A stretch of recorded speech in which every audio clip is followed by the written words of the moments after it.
अस्सलामुअलैकुम। कैसे हैं आप सब? उम्मीद है कि आप सब खैरियत से होंगे और अपनी फैमिली के साथ खुश भी होंगे। तो जनाब, सबसे पहले तो आप लोगों का बेहद शुक्रिया इतना अच्छा फीडबैक देने के लिए और ढेर सारा प्यार देने के लिए। तो अब आते हैं हम आज की रेसिपी की तरफ, जो कि बहुत स्पेशल है।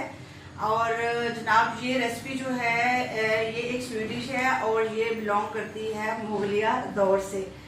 और इसकी बस चंद एक दो बातें बताना चाहूंगी। वो ये है कि ये उन डेज में बना करती थी, मुगलों के कुक स्पेशली उन डेज में बनाया करते थे जिस दिन उनके बादशाह हुजूर की जो थी ना तबीयत बहुत थोड़ी नासाज हुआ करती थी। मतलब कि जिस दिन उनकी आम रियाया की कंप्लेन सुनने का दिन होता था, तो जो उस दिन कुक होते थे अपने हुक्मरानों का मूड थोड़ा ठीक करने के लिए, तो जनाब ये एक स्पेशल डिश बनाया करते थे जिसका नाम है शाही टुकड़े। तो आए आज आप मेरे साथ मिल करके बनाएं शाही टुकड़े। तो मैं आपको बताती हूँ कि मुगलों के जो थे कुक वो इनको किस तरह से बनाते थे, तो बिल्कुल उनके स्टाइल में। शाही टुकड़ा में जो इंग्रेडिएंट्स डलने हैं वो कुछ इस तरह से है कि सबसे पहले हम तैयार करेंगे चाशनी। उसके लिए हमें चाहिए 1 कप वाटर है, 1 कप ये जी शुगर है, और ये 3 से 4 इलायची है जो मैंने इस तरह से क्रश कर ली हैं, और ये 1 चुटकी भर फूड कलर है। ये सारी चीजें जाएंगी जी चाशनी में। इसके अलावा जो हम बनाएंगे मलाई शाही टुकड़ा के लिए, उसमें जाएगा जी ये 2 कप दूध है, और ये 6 से 8 स्लाइस हैं ब्रेड के, जिनके मैंने साइड से इसकी काट ली हैं और इनको ये डिफरेंट शेप में बना लिया है। वो इसलिए कि जो मेरा है बर्तन जिसमें मैं ये डिश आउट करूंगी, जिसमें मैं सर्व करूंगी, उसमें कुछ इस तरह से एडजस्ट होंगे, तो इसलिए मैंने ये डिफरेंट शेप में इनको काट लिया। उसके अलावा जो जाएगा मलाई बनाने के लिए 2 कप दूध के अलावा ये ड्राई मिल्क है 1/4 कप, ये 1 कप है जी फ्रेश मलाई है। ये आज का जो दूध था मेरा उसको बॉईल किया, उसके ऊपर से ये मलाई उतरी है। और ये है जी 1/2 कप है ये क्रश किए हुए ये आलमंड है सारे, जो कि इसकी गार्निश के लिए यूज होंगे। और ये 1/4 टीस्पून है इलायची का पाउडर, और ये 1/4 कप है चीनी, और 1 टेबलस्पून है ये कॉर्नफ्लावर। तो ये सारी चीजें हैं जो कि आज की रेसिपी में जाने वाली हैं, जिसका नाम है जनाब शाही टुकड़ा। तो जनाब चूल्हे की मैंने फ्लेम कर दी है ऑन, और इसमें मैंने जो 1 कप पानी था वो मैंने इसमें दिया है डाल, और ये अब इसमें मैं डालूंगी 1 कप जो चीनी थी वो भी इसकी चाशनी के लिए, और अब हम इसे पकने के लिए छोड़ देंगे। तो ये हमें बहुत जोन सा है वो थिक नहीं करना है, बहुत ज्यादा गाढ़ा नहीं करना इसको, बस हमें इसको पतला सा बनाना है, बस नॉर्मल सा, क्योंकि इसके अंदर जो शाही टुकड़ा है वो हमने बस जस्ट हमने डिप करने है उसके अंदर। तो दूसरी तरफ मैंने दूसरे चूल्हे की भी फ्लेम कर दी है ऑन, वो ऑयल हो जाएगा गर्म, तो उसके अंदर ये जो ब्रेड है ये हमने करनी है जी फ्राई। तो ऑयल गर्म होने का करते हैं हम वेट, और इधर हमारी रेडी हो रही है जी चाशनी। ये इसमें ऑलमोस्ट चीनी हो गई है मेल्ट, और इसके साथ ही मैं डाल दूंगी ये जो 3 से 4 इलायची थी जो कि मैंने क्रश की थी, और साथ ही इसको एक अच्छा सा कलर देने के लिए एक ये 1 पिंच है ये इसका, ये टोटली ऑप्शनल है। अगर आपको इसका कलर नहीं अच्छा लगता तो आप मत डालें, कोई जरूरी नहीं है ये। और ये हम इसको पकाएंगे तब तक कि जब तक ये हमारी मर्जी का थोड़ा पक नहीं जाता। इसकी हमें इतना नहीं पकाना है कि इसकी 2 दार 3 दार बने, ये जस्ट हमने बस इसकी चीनी मेल्ट करनी है, और उसके बाद हमने 1 से 2 मिनट के लिए इसे पकाना है, और हमने चूल्हा कर देना है बंद। ऑयल हमारा हो गया है गरम। अब इसमें हमने जो ब्रेड के स्लाइसेस थे इनको हम 1 बाय 1 करेंगे फ्राई। ये आपकी मर्जी है, मैं तो ऑयल में गरम कर रही हूँ, आपकी मर्जी है तो आप घी में भी कर लें गरम, जो आपको पसंद हो, लेकिन मैं ऑयल में कर रही हूँ इसलिए कि घी फिर बहुत ज्यादा हैवी हो जाता है। आप चाहो तो आपको घी का फ्लेवर अच्छा लगता है तो आप इसमें हाफ घी ऐड कर लो और हाफ आप कुकिंग ऑयल का ऐड कर लो, तो वो भी फिर ना आपको घी वाला टेस्ट ही देगा, अगर आप जिसको घी पसंद है। क्योंकि अगर प्योर घी में करोगे ना तो ये बहुत ज्यादा। ये देखिए जी एक साइड इनकी हो गई है ब्राउन, तो ये हमें इतने ही ब्राउन करने हैं दोनों साइड से। और ये जो जितने भी पीसीज हैं ब्रेड के, ये हम सारे बस इसी तरह से जो है ना इनको फ्राई कर लेंगे, डीप फ्राई। और ये वाला ही आपने कलर रखना है, ना ज़्यादा ब्राउन हो और ना ही ज़्यादा वाइट वाला हो, बस ये वाला कलर हमें चाहिए, ये जो इस पीस का आ चुका है। तो इसको हम निकालते जाएंगे और इनको फ्राई करके हम इनको रखते जाएंगे। तो ये देखिए जी, ये सारे जो ब्रेड के स्लाइसेस थे, जो टुकड़े थे, जो कि मेन इसके इंग्रेडिएंट्स हैं शाही टुकड़े के, तो ये मैंने सारे कर लिए हैं फ्राई। तो आपने इस तरह से सारे कर लेने हैं फ्राई।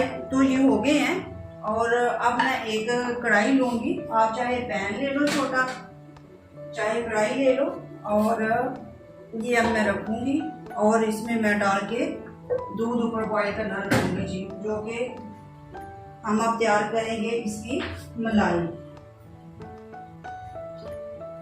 तो जनाब ये 2 कप दूध है जो मैंने निकाला था, और ये मैं डाल दूंगी इसमें, और ये थोड़ा सा दूध मैं बचा लूंगी। और फ्लेम करने लगी हूँ मैं फुल। और ये दूसरी तरफ देखिए, चूल्हा मैंने स्लो कर दिया था, और ये मेरी जो चाशनी है ये भी रेडी है। ये बस हमें इतनी ही पकानी है, ये देखिए कोई 1 दार 2 दार नहीं बन रही है, तो ये बस हमें इसी तरह से पकानी है। और अब मैं इसकी लगी हूँ फ्लेम ऑफ करने।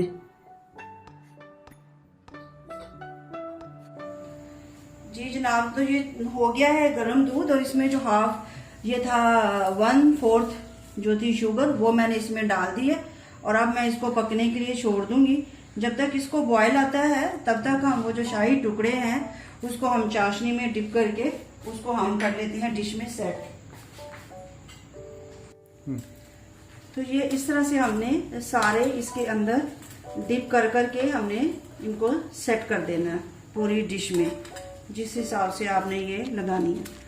तो अब शायद आपको समझ आ रही होगी कि ये मैंने रंग बिरंगे क्यों काटे हैं, क्योंकि आपने भी इसी तरह से बनानी है। जिस डिश में आपने इनको सेट करना है उसके हिसाब से आप कटिंग करनी है। अगर आपकी जो है वो मतलब कि जिस स्टाइल की आपकी डिश है आपने उस हिसाब से इनको करना है, ताकि आपकी पूरी डिश के अंदर ये अच्छी तरह से इस तरह से आप इनको फैला सको।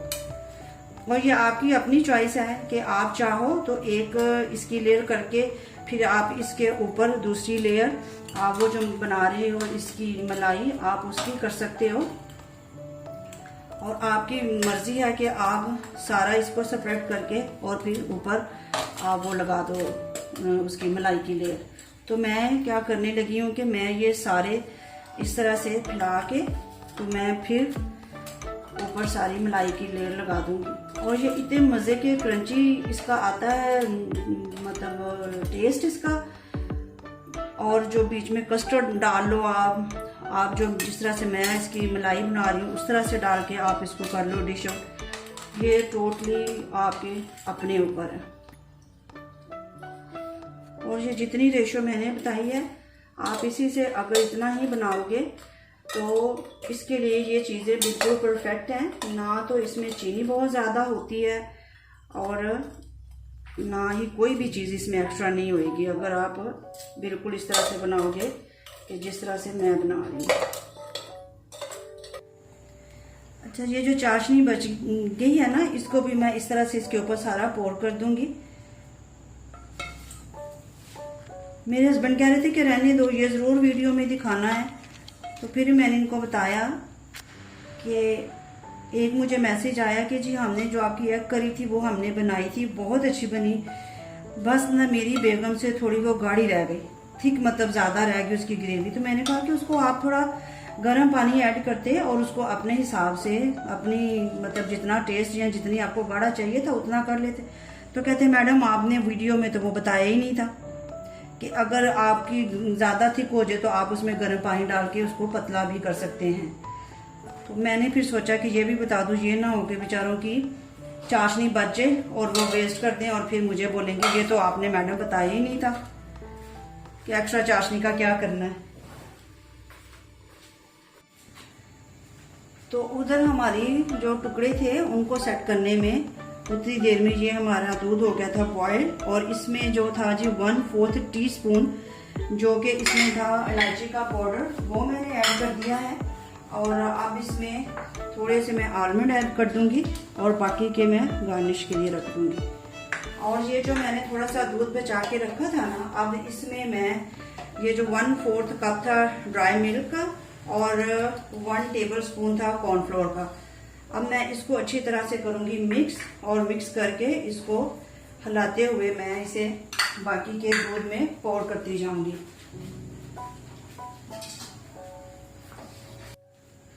ये जो बाकी का बचा दूध था ना, उसके अंदर मैंने ये डाल दिया है जनाब।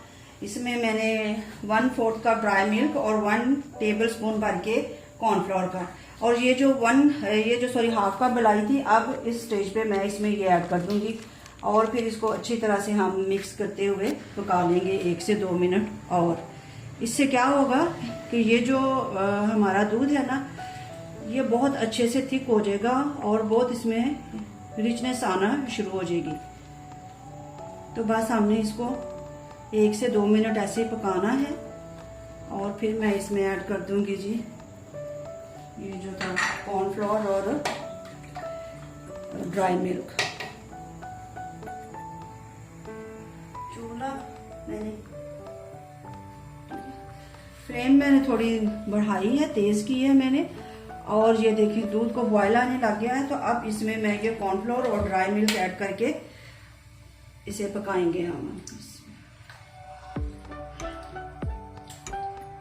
इसको इतनी अच्छे से आपने मिक्स करना है कि इसमें कोई लम्ब नहीं होना चाहिए, और इसको आपने हिलाते हुए अब आपने इसे 2 से 3 मिनट के लिए पकाना है कि जितनी सी आपको थिकनेस इसकी चाहिए उस हिसाब से। आप चाहो तो इसमें जो है ना, आप कस्टर्ड भी ऐड कर सकते हो, ज़ाफ़रान भी कलर देने के लिए ऐड कर सकते हो, लेकिन अगर आपको कलर नहीं पसंद और आप इसको वाइट रखना चाहते हो। ये देखें जी, ये हो गया है रेडी। हमें बस इतना ही ये गाढ़ा चाहिए, इससे ज़्यादा ना तो हमें गाढ़ा चाहिए और ना ही हमें ये पतला चाहिए। तो ये बिल्कुल हो गया रेडी। फ्लेम मैंने स्लो की थी और अब मैं करने लगी हूँ फ्लेम ऑफ, और अब हम इस पे टुकड़ों के ऊपर सारा इसको इस तरह से हम फैला देंगे।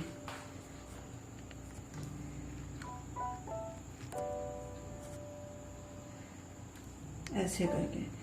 अगर आज की ये मेरी वीडियो आपको पसंद आए तो इसको लाइक, शेयर और फ्रेंड्स के साथ सब्सक्राइब करना बिल्कुल मत भूलिएगा, और इसको ट्राई ज़रूर कीजिएगा। ये बहुत ही रिच, डिलीशियस और इतनी यमी है ना ये कि आपके बच्चे तो बिल्कुल भी इसको नहीं छोड़ेंगे। और ये आपकी चॉइस है, वैसे तो जो है इसकी रेसिपी वो तो ये गरम गरम ही सर्व करते हैं और गरम गरम ही खाई जाती है।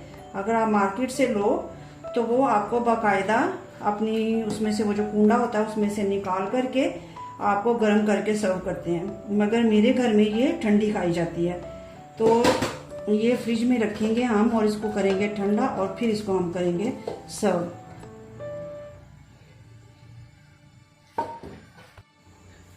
तो जनाब सारी हमने क्रीम कर दी है, इसके ऊपर डाल दी है, और अब हम ये सारे आलमंड डालेंगे और ये सारा गार्निश करके ढेर सारे आलमंड। आप चाहो तो आप जितना मर्जी इसके ऊपर ड्राई फ्रूट डालो। भाई मैं तो आलमंड ही डाल सकती थी, वो मैंने दिया डाल। अब हम ये कि मुगल तो हम हैं नहीं, ना ही कोई हमारी उनसे कोई रिश्तेदारी रही, डिशेस वो हमें बता गए हैं और हमारे लगी है मुंह को। तो अब हम क्या करें? तो फिर हम भी बड़े चालाक है, पाकिस्तानी पंजाबी, फिर हम भी ऑल्टरनेट ढूंढ लेते हैं। तो आप चाहो जौन सा मर्जी ड्राई फ्रूट डालो, काजू डालो, पिस्ता डालो जनाब, और बादाम डालो, जो भी मतलब ड्राई फ्रूट है आप सारे डाल सकते हो। तो अब हम इसको रख देंगे और थोड़ा सेट हो जाए तो फिर हम आपको ये सर्व करके दिखाएंगे कि ये कैसा है।